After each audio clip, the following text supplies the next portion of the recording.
ಗೀತಾ ಏನ್ ಮಾಡ್ತೀರಿ? ಹೊರಗೆ ಬಾರೆ, ಏನ್ ಮಾಡಾಕತ್ತಿದ್ಯಾ?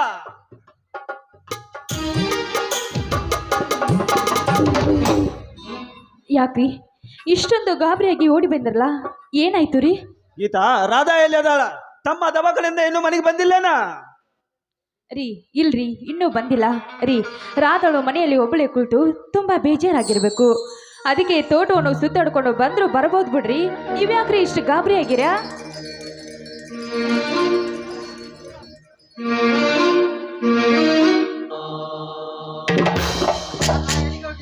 ರಾಧಾ, ಎಲ್ಲಿಗೆ ಹೋಗಿದ್ದೆ? ಇಷ್ಟಾಗಿ ತಡವಾಗಿ ಬಂದೆ ಮನೆಗೆ? ಭಾವ, ಮನೆಯಲ್ಲಿ ಕುಳಿತು ತುಂಬಾ ಬೇಸರವಾಗಿತ್ತು. ಅದಕ್ಕೆ ಸ್ವಲ್ಪ ತೋಟ ಸುತ್ತಾಡ್ಕೊಂಡು ಬರ್ಬೇಕು ಅಂತ ಹೋಗಿದ್ದೆ. ದಾರಿಯಲ್ಲಿ ವಿಷಕಂಠ ಸಿಕ್ಕರು, ಮಾತಾಡ್ತಾ ನಿಂತಿದೆ. ಅದಕ್ಕೆ ಸ್ವಲ್ಪ ಲೇಟ್ ಆಯ್ತು. ರಾಧಾ, ನಾನು ನಿನಗೊಂದು ಪ್ರಶ್ನೆ ಕೇಳ್ತೇನೆ, ಕೇಳ. ಕೇಳಿ ಭಾವ. ಬೇಡ ಅಂತ ಅಂದವ್ರು ಯಾರು? ರಾಧಾ, ಆ ವಿಷಕಂಠ ನಿನ್ನ ಗಂಡನ ಸ್ನೇಹಿತ ಅಂತ ಸ್ನೇಹದಿಂದ ಮಾತನಾಡಿ ಬಂದಿಯೋ, ಅಥವಾ ಅವನ ಸಂಗನ ಬಯಸಿ ನಿನ್ನ ಕಾಮದಾನ ತೀರ್ಸ್ಕೊಂಡು ಬಂದಿಯೋ? ಭಾವ, ಒಂದು ಪಕ್ಕವಾದ ಹಣ್ಣು, ಅದನ್ನು ತಿಂದಾಗಲೇ ಮಾತ್ರ ಅದರ ರುಚಿ ತಿಳಿಯುವುದು. ಒಂದು ಯೌವನಕ್ಕೆ ಬಂದ ಹೆಣ್ಣನ್ನು ಅದರ ಒಡೆಯ ಅನುಭವಿಸದೆ ಹೋಗದಿದ್ರೆ ಪರ ಪುರುಷನ ಸಂಘ ಬೆಳೆಸೋದ್ರಲ್ಲಿ ತಪ್ಪೇ ಇಲ್ಲ. ನಿನ್ನ ತಮ್ಮ ಜನ ಸೇವೆ, ಜನಾರ್ದನ ಸೇವೆ ಎಂದು ಹೋಗುತ್ತಾರೆ. ಹೀಗಿರುವಾಗ ನನಗೆ ಬೇಕಾಗಿದ್ದು ಸುಖ. ಆ ನಿನ್ನ ತಮ್ಮ ನೀಡಲಿಲ್ಲ, ಅವನಿಗೆ ಸೆರೆ ಹಾಸಿದೆ ಅಷ್ಟೇ. ಮಾನವಂತರ ಮಗಳಾಗಿ, ಮಾನವಂತರ ಮಗಳಾಗಿ, ಮೇಲಾಗಿ ವಿದ್ಯೆ ಕಲಿತವಳಾಗಿ, ಮರ್ಯಾದೆವಂತರ ಮನೆತನದ ಮರ್ಯಾದೆನ ಮಾನನ ಹಾಳು ಮಾಡಿ ಬಿಟ್ಟಿಯಲ್ಲ ಗೈಯಾಳಿ. ನಿನ್ನಂತ ಹೆಣ್ಣು ಈ ಭೂಮಿ ಮೇಲೇನೆ ಹುಟ್ಟಿರಬಾರ್ದು. ಮಾವ, ಕೈ ಕೆಳಗಿಳಿಸಿ. ನನ್ನ ಮೇಲೆ ಕೈ ಮಾಡ್ತಾ ಇದ್ರಲ್ಲ, ನೀವೇ ನನ್ನ ತಾಳಿ ಕಟ್ಟಿದ ಗಂಡನ? ನೀನ್ಯಾವ ಬಿಕನಾಸಿ? ರಾಧಾ, ಬಾಯಿ ಬಿಗಿ ಹಿಡಿದು ಮಾತನಾಡು. ಇನ್ನೊಂದು ಸಾರಿ ಇದೇ ಮಾತನ್ನು ಮಾಡಿದ್ಯಾ ಆದ್ರೆ ನಿನ್ನ ಬಾಯಿನ ಹಲ್ಲು ಉದುರಿಸ್ಬಿಟ್ಟೆನು. ಮಹಾಪತಿವ್ರತೆ ನೀನು. ಗಂಡನ ಜೊತೆ ಬಾಳ್ದಕ್ಕಿ ನೀನೊಬ್ಳೆ ಏನು? ಪಾತ್ರಗಿತ್ತಿ, ಹಳೆ ಪಾತ್ರಗಿತ್ತಿ ನೀನು. ಏ ರಾಧಾ, ಗಂಡನ ಬಿಟ್ಟು ಮಿಣ್ಣನಿಗೆ ಸೆರೆ ಹಾಸ ಹೆಣ್ಣಲ್ಲ ಈ ಗೀತಾ.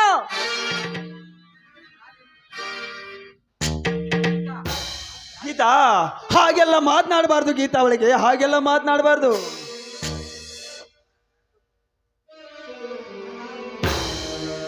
ಅಣ್ಣ, ಅತ್ತಿಗೆ, ರಾಧಾ, ಹೀಗೇಕೆ ಎಲ್ಲರೂ ಮೌನವಾಗಿ ನಿಂತಿರುವೆ? ರಾಧಾ, ಮಾತನಾಡು. ರಾಧಾ, ಮಾತನಾಡು. ಏನ್ರಿ, ಯಾವ ಬಾಯಿಂದ ಹೇಳ್ಬೇಕು ನಿಮ್ಗೆ? ಅಲ್ಲ ರೀ, ನನಗೇನೋ ಮನೆ ಕೆಲಸ ಮಾಡೋದಕ್ಕೆ ಬರುದಿಲ್ಲಂತೆ. ನನಗೆ ಬಾಯಿಗೆ ಬಂದ ಹಾಗೆ ಮಾತಾಡಿ ಮನೆಯಿಂದ ಹೊರಗೆ ಆಚೆ ಹೋಗು ಅಂತ ನಿನ್ನ ಅಣ್ಣ ಅತ್ತಿಗೆ ಹೇಳ್ತಾ ಇದ್ರು ರೀ. ರಾಧಾ, ಅಣ್ಣ ಅತ್ತಿಗೆ ದೇವರ ಸಮಾನ. ಈ ರೀತಿ ಮಾತನಾಡಲು ಸಾಧ್ಯವಿಲ್ಲ. ಅಷ್ಟೇ ಅಲ್ಲ ರೀ, ನಾನು ತೋಟ ಸುತ್ತಾಡ್ಕೊಂಡು ಬರ್ಬೇಕು ಅಂತ ಹೋಗಿದ್ದೆ. ಅಲ್ಲಿ ವಿಷಕಂಠ ಸಿಕ್ಕಿದ್ರು. ಏನೋ ಅವ್ರ ಜೊತೆ ಸ್ವಲ್ಪ ಮಾತನಾಡ್ತಾ ನಿಂತಿದ್ದೆ. ಅಷ್ಟರಲ್ಲಿ ನಿಮ್ಮ ಅಣ್ಣ ಇದ್ದಾರಲ್ಲ, ಅವರೊಂದಿಗೆ ಸಂಬಂಧ ಕಟ್ಟಿದ್ರು. ಅಷ್ಟೇ ಅಲ್ಲ ರೀ, ಈ ನಿಮ್ಮ ಅಣ್ಣನೇ ನನ್ನ ಕೈ ಹಿಡಿದು ಎಳೆದಾಡ್ತಾ ಇದ್ರು, ಅದು ಅವಳ ಹೆಂಡತಿಯ ಮುಂದೆ. ರಾಧಾ, ಏನ್ ಬಗಳ್ತಾ ಇರೋದು ನೀನು? ನೀನು ಒಂದು ಹೆಣ್ಣ.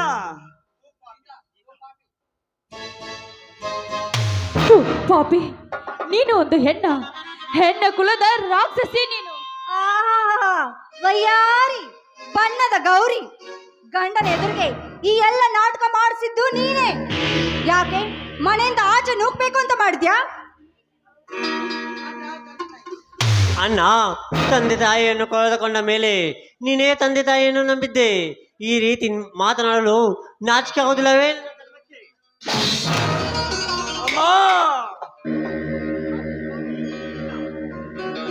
ಸ್ವಾಮಿ, ಏನ್ರಿ ಇದು? ಹೊಟ್ಟೆಲು ಹುಟ್ಟಿದ ಮಗ ಅಂತ ತಿಳ್ಕೊಂಡು ಎಷ್ಟೊಂದು ಜೋಪಾನ ಮಾಡಿದಕ್ಕೆ ಎಂತೆಂತ ಅವಮಾನ ಸಿಗ್ತಾ ಇದ್ದೀರಿ ನಮಗೆ.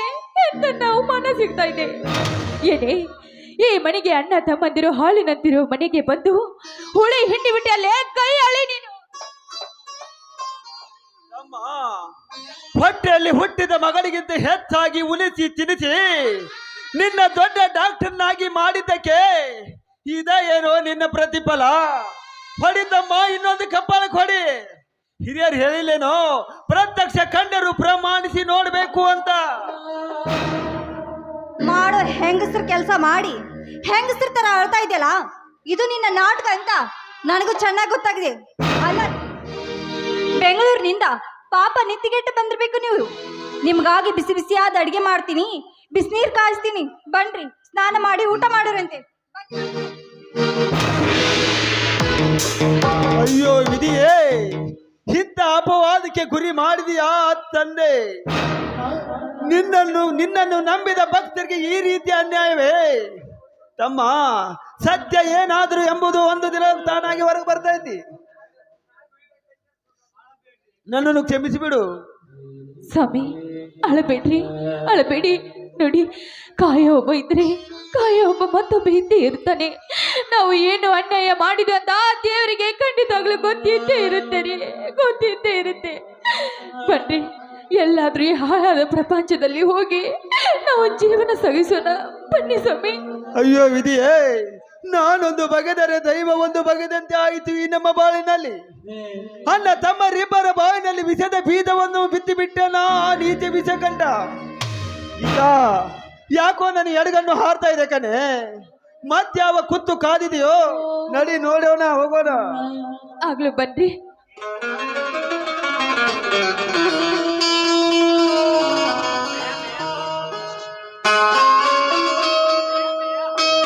ಆಗ ತಂದೆ ತಾಯಿಯನ್ನು ಕಳೆದುಕೊಂಡು ನನಗೆ ತಂದೆಯ ಸ್ಥಾನದಲ್ಲಿ ಇದ್ದು ಈ ರೀತಿ ನಮ್ಮಣ್ಣನು ನನ್ನ ಹೆಂಡತಿಯ ಮೇಲೆ ಕಾಮದಾಸೆಯನ್ನು ಮಾಡಿದನೆಂದರೆ ನನಗೊಂದು ತಿಳಿಯದು. ನನಗೆ ಏಕೋ ಅನುಮಾನ ಬರುತ್ತಿದೆ. ಇದರಲ್ಲಿ ಏನು ರಹಸ್ಯ ಅಡಗಿದೆ ಎಂದು ಕಾಣುತ್ತಿದೆ. ರಾಧಾ ರಾಧಾ ರಾಧಾ ರಾಧಾ ಅತ್ತಿಗೆ ಮನೆಯಲ್ಲಿಲ್ಲವೇ?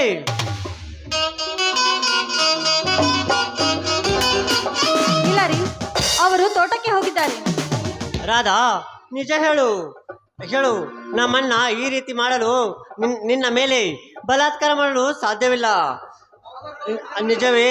ಅವರು ನಿಜವೇ ದೇವರ ಸಮಾನ. ನಿಜ ಹೇಳು ರಾಧಾ. ಅವರ ಮೇಲೆ ಈ ರೀತಿಯ ಅಪರಾಧವನ್ನು ಹೊರಿಸಬೇಡ. ಅಲ್ಲ ರೀ, ನಾನೇನು ಚಿಕ್ಕವಳ ಅವರ ಮೇಲೆ ಅಪವಾದ ಹೊರಿಸೋದಕ್ಕೆ? ಅಲ್ಲ ರೀ, ನಿಮ್ಗೆ ಅಷ್ಟೊಂದು ಬೇಸರವಾದ್ರೆ ನನಗೆ ನನ್ನ ತವರು ಮನೆಗೆ ಕಳಿಸಿ, ನಾನು ಹೋಗ್ತೀನಿ. ಅಳಬೇಡ ಪ್ರಿಯೆ, ಅಳಬೇಡ. ನಿನಗೇನು ಕಮ್ಮಿ ಆಗಿದೆ ಈ ಮನೆಯಲ್ಲಿ? ನೋಡಿ, ನೀವು ಬೇರೆ ಮನೆ ಮಾಡ್ಬೇಕೆನ್ನೋದೇ ನನ್ನ ಆಸೆ. ಎಷ್ಟು ದಿನ ಅಂತ ಅವರೊಂದಿಗೆ ಕೂಡಿ ಬಾಳ್ಬೇಕು. ಇದ್ದ ಆಸ್ತಿ ಎಲ್ಲ ಅವರ ಪಾಲಾದ್ರೆ ನಾವಿಬ್ರು ಭಿಕ್ಷೆ ಬೇಡಬೇಕಾಗುತ್ತೆ. ಏನಂತೀರಾ?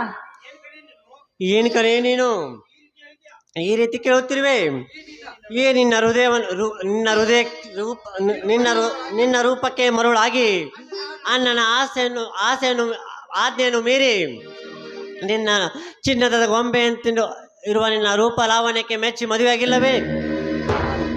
ಹಾಗಾದ್ರೆ ಇವತ್ತೇ ಬೇರೆ ಮನೆ ಮಾಡಬೇಕು. ಅಲ್ಲ, ನೀವಂತೂ ಹಣ ಸಂಪಾದಿಸ್ಕೊಂಡು ಬರ್ತೀರಾ, ಆ ಹಣವೆಲ್ಲ ನಿಮ್ಮ ಅಣ್ಣನ ಕೈಲಿ ಕೊಡ್ತೀರಾ. ನಿಮ್ಮ ಅಣ್ಣ ಇಟ್ಕೊಂಡು ಒಂದಿಲ್ಲ ಒಂದು ದಿನ ಅವ್ರು ನಮ್ಗೆ ಚಳ್ಳ ಹಣ ತಿನ್ನಿಸೋದಿಲ್ಲ ಅಂತ ಏನ್ ಗ್ಯಾರಂಟಿ? ರಾಧಾ, ಅಣ್ಣ ಅತ್ತಿಗೆ ಅಂತವರಲ್ಲ ಕಣೆ. ಈ ಭೂಮಿ ತಾಯಿಯ ಮಡಿಲಲ್ಲಿ ಬೆವರು ಸುರಿಸಿ ದುಡಿದು ದೇಶಕ್ಕೆ ಅನ್ನ ಹಾಕುವ ಪರಮಾತ್ಮ ಕಣೆ ನಮ್ಮಣ್ಣ. ಅತ್ತಿಗೆ ಹಾಗೇನು ಮಾಡುವುದಿಲ್ಲ. ನನಗಂತೂ ಅವ್ರ ಮೇಲೆ ನಂಬಿಕೆ ಬರ್ತಾ ಇಲ್ಲ. ಅದಕ್ಕೆ ಹೇಳ್ತಾ ಇದ್ದೀನಿ, ಇವತ್ತೇ ಈಗಲೇ ಬೇರೆ ಮನೆ ಮಾಡೋಣ. ಏನಂತೀರಾ? ನೋಡು ಪ್ರಿಯೆ, ಅಣ್ಣ ಅತ್ತಿಗೆಯವರು ಏನು ತಿಳಿಯದೆ ಈ ರೀತಿ ಮಾಡಿರಬಹುದು. ಇನ್ನೊಂದು ಸಲ ನೋಡೋಣ. ಸರಿ ಆದ್ರೆ ಆಗಬಹುದು. ನಾನು ದವಾಖಾನೆ ಹೋಗಿ ಬರ್ತೇನೆ. ಬಿಸಿ ಬಿಸಿಯಾಗಿ ಊಟ ತಯಾರಿಸು, ಬಂದ ನಂತರ ಊಟ ಮಾಡೋಣ. ಆಗ್ಲಿ ರೀ, ಆದಷ್ಟು ಬೇಗ ಬನ್ನಿ, ನಿಮ್ಗಾಗಿ ಬಿಸಿ ಬಿಸಿಯಾದ ಅಡುಗೆ ತಯಾರಿಸ್ತೀನಿ. ಆಯ್ತು ಕಣೆ.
ಅವ್ರಿಗೆ ಯಾವತ್ತೂ ಸುಳ್ಳು ಹಾಕ್ತಾನೇ ಇಲ್ಲ.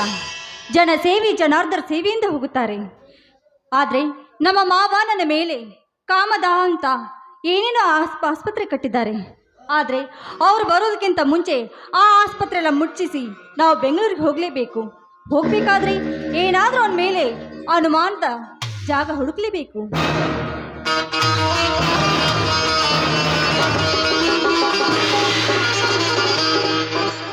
ಓರಾದ ಒಬ್ಬಳೇ ಏಕೆ ನಿಂತಿರುವೆ? ನಮ್ಮ ಪ್ರೀತಿ ಪ್ರೇಮ ಏನಾದರೂ ಅನುಮಾನವೇ? ಅನುಮಾನ ಅಷ್ಟೇ ಅಲ್ಲ, ನಮ್ಮ ಮಾವನವನಿಗೆ ಈಗಾಗಲೇ ನಮ್ಮ ಮೇಲೆ ಅನುಮಾನ ಬಂದಿದೆ. ಅದಕ್ಕೆ ಯಾವುದಾದ್ರೂ ಒಂದು ದಾರಿ ಹುಡುಕ್ಬೇಕು ಅಂತ ನಿಮ್ಮ ದಾರಿಯನ್ನೇ ಕಾಯ್ತಾ ಇದೆ. ಹಾಗಾದರೆ ನಿನ್ನ ಗಂಡ ನಿಮ್ಮ ಮಾವನ ಮಾತು ಕೇಳಿದ?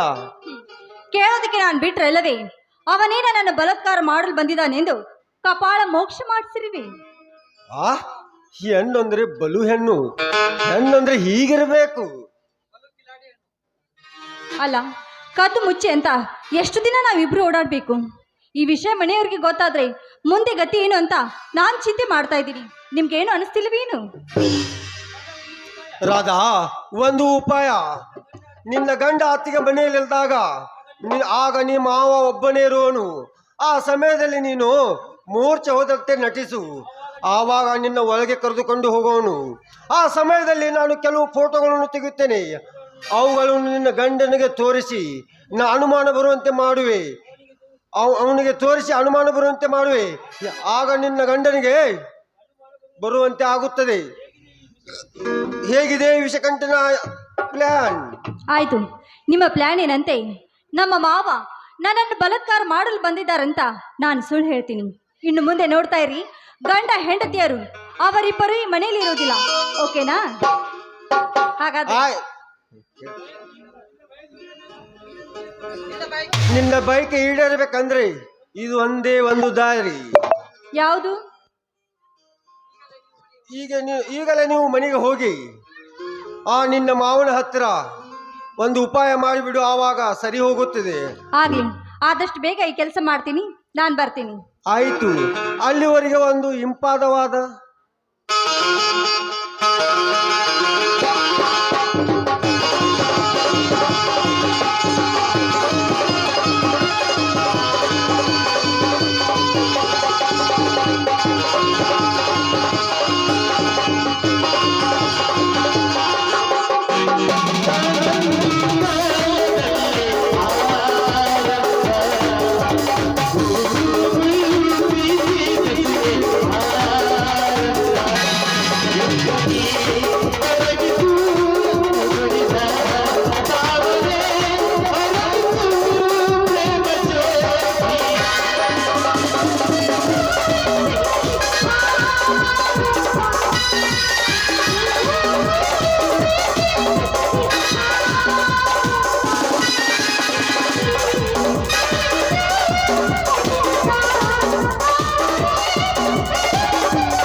ಗೀತಾ ಗೀತಾ ರಾಧಾ ರಾಧಾ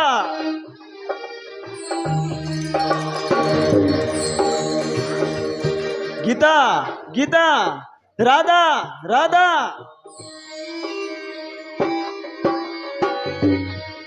ಓಹೋ, ಮಾವನವರು. ಗೀತಾ ರಾಧಾ ಗೀತಾ ಮನ್ಯಾಗ ಇಲ್ಲೇನಮ್ಮ?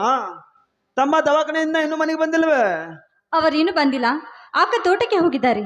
ಬನ್ನಿ ಬಾಬಾ, ನಾನು ನಿಮಗೆ ಊಟಕ್ಕೆ ಬಡಿಸ್ತೀನಿ. ಬೇಡ ರಾಧಾ, ಅವ್ರು ಬಂದ ಮೇಲೆ ಊಟ ಮಾಡಿ. ಅವ್ರು ಬಂದ ಮೇಲೆ ಎಲ್ಲರೂ ಕೂಡಿ ಊಟ ಮಾಡಿದ್ರಾಯ್ತು. ಬಾಬಾ, ನಾನು ನಿಮ್ಗೊಂದು ಮಾತು ಕೇಳ್ಬೋದೆ? ಮೊನ್ನೆ ಬಾಯಿ ಬಂದ ಹಾಗೆ ಮಾತನಾಡಿದೆ, ದಯವಿಟ್ಟು ನನ್ನನ್ನು ಕ್ಷಮಿಸಿ. ಹುಚ್ಚಿ, ಹಾಗೆಲ್ಲ ಮಾಡಬಾರ್ದು. ನಿನಗೆ ಕೊನೆ ಅವಕಾಶ ಕೊಡ್ತೀನಿ. ಆ ನೀತಿ ವಿಷಕಂಠನ ಸಹವಾಸವನ್ನ ಇನ್ನು ಮೇಲೆ ಬಿಟ್ಟು ಬಿಡಬೇಕು. ಆಯ್ತು ಬಾಬಾ, ಅವನ ಸಂಘ ಏನಾದ್ರೂ ಬಿಡ್ತೀನಿ. ಆದ್ರೆ ಅವನು ಹೇಗೂ ನನ್ನ ಆಸೆ ಪೂರೈಸಿದ್ದಾನೆ. ನೀವು ಕೂಡ ನನ್ನ ಆಸೆ ಪೂರೈಸಿದ್ರೆ ಖಂಡಿತವಾಗ್ಲೂ ಅವನನ್ನ ಬಿಡ್ತೀನಿ. ತೂ ಪಾಪಿ, ಸರಿ ಹಿಂದಕ್ಕೆ. ಕೊನೆಗೂ ತೋರಿಸಿಬಿಟ್ಟಿಯಾ ಈ ನಿನ್ನ ಚಂಚಲ ಬುದ್ಧಿಯನ್ನ. ಹೆಣ್ಣು ಜಗದ ಕಣ್ಣು, ಹೆಣ್ಣೆ ಜಗದ ರಕ್ಷಕಳು ಎಂದವರು ನಾವು. ನಿಮ್ಮಂತ ಹೆಂಗಸರು ಇರೋದ್ರಿಂದಲೇ ಈ ಜಗತ್ತು ಸರ್ವನಾಶ ಆಗಾಕತ್ತೈತಿ. ಭಾವ, ಜಗದ ಆಗು ಹೋಗುಗಳ ಬಗ್ಗೆ ನನಗೆ ಯಾವುದು ಬೇಕಾಗಿಲ್ಲ.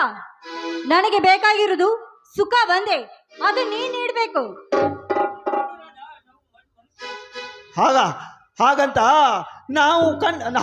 ನಾವು ಮನುಷ್ಯರಾದ ಕಂಡವರಂತೆ ಪ್ರಾಣಿಗಳಂತೆ ವರ್ತನೆ ಮಾಡಿದರೆ ಈ ಸಮಾಜಕ್ಕೆ ನಾವು ಗುರಿಯಾಗಬೇಕಾಗ್ತೈತಿ. ಅಂದ್ರೇನು? ನಿಮ್ಮ ನಿರ್ಧಾರ ಬದಲಾಯಿಸುವುದಿಲ್ಲ. ತೂ ಪಾಪಿ, ನೀನು ಒಂದು ಹೆಣ್ಣ. ಆ ನಾಗವಲ್ಲಿ ತನ್ನ ಕಾಮದ ಆಸೆಗಾಗಿ ರಾಜ, ಸಿಪಾಯಿ, ಸೇವಕ ಹೀಗೆ ವೀರಾದಿ ವೀರ ರಾಜೇಂದ್ರನ್ನು ಸಾಯಿಸಲಿಲ್ಲವೇ? ಚಂಚಲ ಎಣ್ಣೆ, ಸಾಕು ಮಾಡು ನಿನ್ನ ಬಣ್ಣದ ಮಾತುಗಳನ್ನ. ಹೌದು, ನಾನು ಚಂಚಲೆ. ಹೌದು, ನಾನು ಚಂಚಲೆ. ನಿನ್ನ ತಮ್ಮ ನನ್ನ ಆಸೆಯನ್ನು ತೀರಿಸದೆ ಹಾಗೆ ಕೆಲಸ ಅಂತ ಹೋಗ್ತಾ ಇದ್ರಲ್ಲ, ಅವನ ಬಸ್ ಹಂಡ. ಹಾಗಂತ ಕಂಡವರ ಕೈ ಹಿಡಿದು ಕುಣಿದ್ರೆ ನಿನ್ನ ನಾರಿ ಅಂತಾರೆ. ನಾರಾದ ನಿನ್ನ ನಾರಿ ಅನ್ನೋರೆ. ನೋಡ್ರಿ, ಈ ವೇದಾಂತ ನನ್ಗೆ ಯಾವ್ದು ಬೇಕಾಗಿಲ್ಲ. ನನಗ್ ಬೇಕಾಗಿದ್ದು ಸುಖ ಬಂದೆ. ಭಾವ, ಬನ್ನಿ, ನನ್ನ ಆಸೆ. ಇಲ್ಲದಿದ್ರೆ ಏನ್ ಮಾಡ್ತೀಯ ರಾಧಾ? ಯಾವತ್ತಾದ್ರೂ ಒಂದು ದಿನ ನಾನು ಈ ಮನೆ ಬಿಟ್ಟು ಓಡಿ ಹೋಗುದಂತೂ ಖಂಡಿತ. ಆದ್ರೆ ಹಾಗೆ ಹೋಗುದಿಲ್ಲ. ನಿನ್ನ ಮನೆ ಸರ್ವನಾಶ ಮಾಡಿ ಹೋಗ್ತೀನಿ. ಬಾ, ನನ್ನ ಆಸೆ ಈಡೇರಿಸು. ಹಾಗಾದ್ರೆ ನೀನು ಈ ಭೂಮಿ ಮೇಲೆ ಬದುಕಿರಬಾರ್ದು.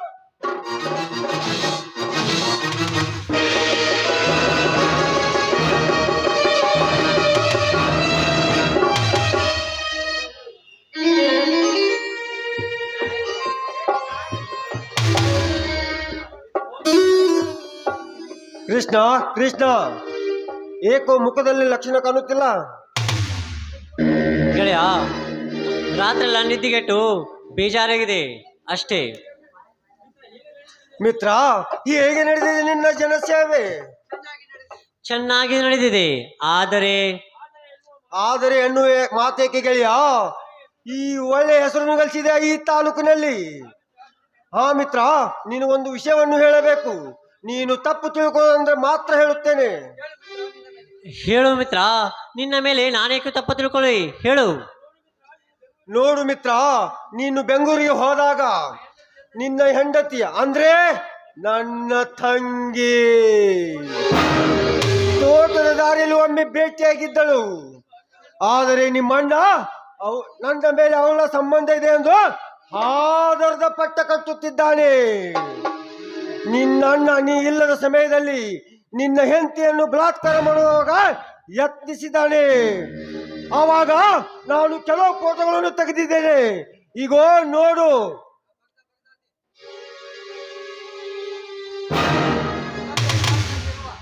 ತಂದೆಯ ಸ್ಥಾನದಲ್ಲಿರುವ ಅಣ್ಣನೇ ಈ ರೀತಿ, ಮನೆಯವರೇ ಈ ರೀತಿ ಮಾಡಿದ್ದಾರೆ ಅಂದ್ರೆ ನಂಬಬಾರದು.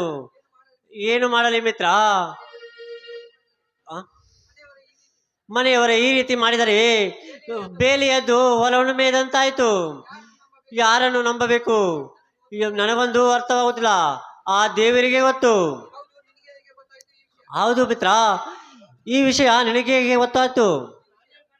ನಾನೇ ಕಣ್ಣಾರೆ ನೋಡಿದ್ದೇನೆ. ಈ ಬಲಾತ್ಕಾರ ಮಾಡುವಾಗ ಸೈಡಲ್ಲಿ ನಿಂತು ಈ ಫೋಟೋಗಳನ್ನು ತೆಗೆದಿದ್ದೇನೆ. ಇಗೋ ನೋಡು, ನಂಬಿದರೆ ನಂಬು, ಬಿಟ್ರೆ ಬಿಡು, ಅದು ನಿನಗೆ ಬಿಟ್ಟುಕೊಟ್ಟ ವಿಷಯ. ನಾನಿನ್ನ ಬರ್ಲ ಕೃಷ್ಣ, ನಾನಿನ್ನ ಬರ್ತೇನೆ. ಛೇ, ಎಂಥ ಪ್ರಸಂಗವಿದು! ಈ ವಿಷಕಂಠನ ಕೇಳುತ್ತಿರೋದು ನಿಜವೇ? ಇಲ್ಲ ಇಲ್ಲ, ನನ್ನ ಅಣ್ಣ ನನ್ನ ಮೇಲೆ ಜೀವವನ್ನೇ ಇಟ್ಟುಕೊಂಡಿದ್ದಾರೆ. ಆದರೆ ಈ ಫೋಟೋಗಳನ್ನು ನೋಡಿದರೆ ನಿಜವೆನಿಸುತ್ತದೆ. ಏಕೋ ನನ್ನ ಮನಸ್ಸು ಒಪ್ಪುತ್ತಾ ಇಲ್ಲ.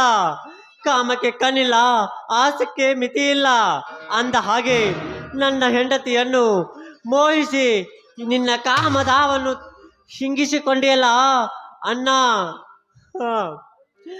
ಅವನಿಗೆ ಈ ನೀಚ ಬುದ್ಧಿ ಬಂದಿತ್ತು. ಅಮ್ಮ, ನೀನು ಬದುಕಿದ್ದರೆ ಇಂಥ ಪರಿಸ್ಥಿತಿ ಬರ್ತಾ ಇರಲಿಲ್ಲ. ಅಣ್ಣ, ಇದೆಲ್ಲ ನನ್ನ ಅನಬರ. ಅಣ್ಣ ಅಲ್ಲ, ಕುಲಘಾತಕ ನೀನು. ಈ ಅಣ್ಣ, ಈ ಭೂಮಿ ಮೇಲೆ ನೀನು ಬದುಕಿರಬಾರದು. ನಿನ್ನನ್ನು ಜೀವಂತವಾಗಿ ಉಳಿಸುವುದಿಲ್ಲ.